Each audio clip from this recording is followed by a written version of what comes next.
Good morning, campers. We are here in downtown Chattanooga and we are doing the first adventure lab in our city. And the name of it happens to be Chattanooga's First. So we are going around to the different locations and we're going to tell you a little bit more about these locations that we're going to visit. The adventure lab has been put out by some friends of ours, Team Bearcat, and we are so excited. They're here with us, so we get to ask them some questions and check out this new adventure lab cache. So let's go have some fun with their friends.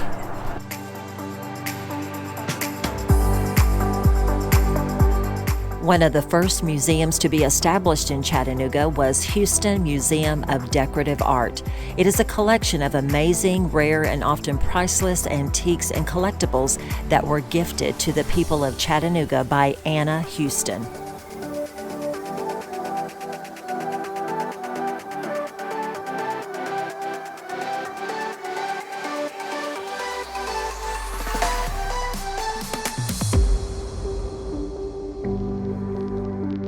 Once we decided on the theme of Chattanooga Firsts, because this is a very innovative city, there's a lot of cool stuff that's going on here. So then we started thinking about locations, and just first time we brainstormed and thinking about it, we came up with 20 or more. Ooh, what about this? Or that's a cool site.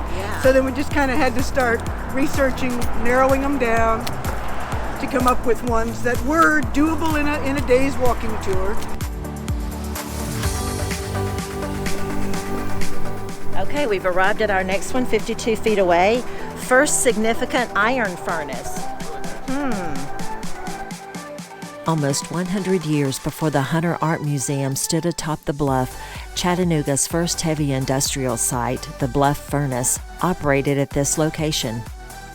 Yes, the metal structure there that you see marks the location of the original furnace that was here. This was the first furnace in the area, in fact in the South, that used coke as its fuel, which is a very novel way at the time. It was unfortunately not very successful, and before they were able to build a new lining for the furnace, the Civil War broke out.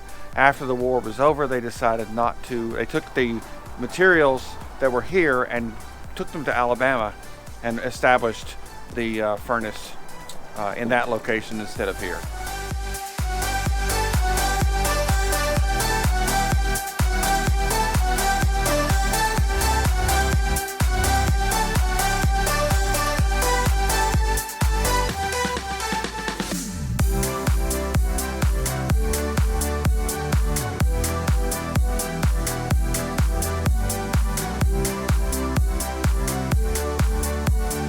We moved here 30 years ago in a couple of months, and the aquarium was a hole in the ground, but it had already been started, but it was still a hole. And it's been fascinating to see how downtown has turned from completely dead to a really interesting place. The Walnut Street Bridge is a dynamic symbol of the rebirth of Chattanooga. It's the oldest and largest surviving truss bridge in the South and the first non-military highway bridge to span the Tennessee River.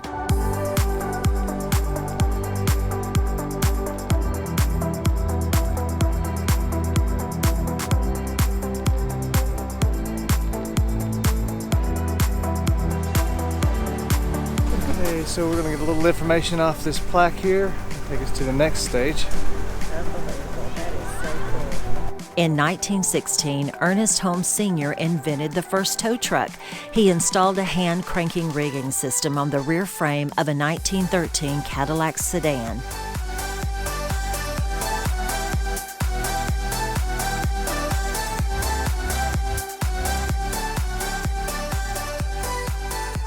Alrighty, so we're on our way to the next stage. Just warming up a little bit.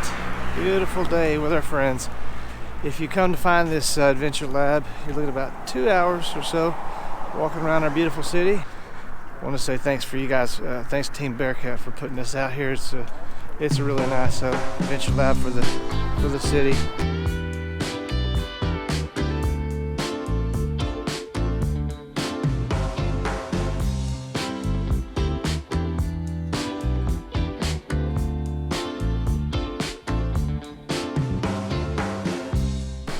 We're headed to the first Coca-Cola bottling plant. Coca-Cola used to just be a fountain drink, but when they started bottling it, you guessed it, this was the city where it happened at. The world's first franchise Coca-Cola bottling plant was built here 120 years ago. 3 businessmen in Chattanooga secured exclusive rights to bottle and sell Coca-Cola.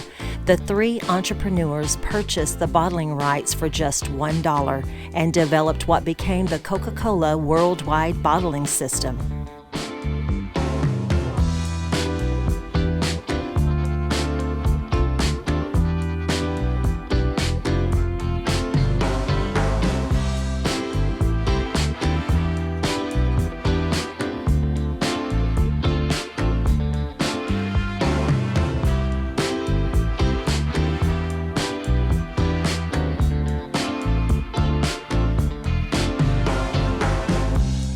Formed in 1905 by young engineer Josephus Guild, the Chattanooga and Tennessee Electric Power Company built a hydroelectric dam that was one of the first major multi-purpose dams and one of the first major dams to be built across a navigable channel in the United States.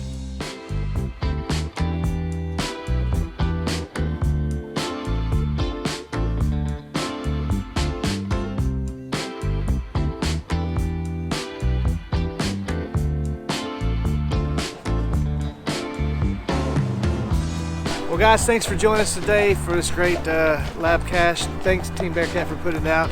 Took us to a lot of great places in Chattanooga. Hope you had fun, and we'll see you guys next adventure. Bye!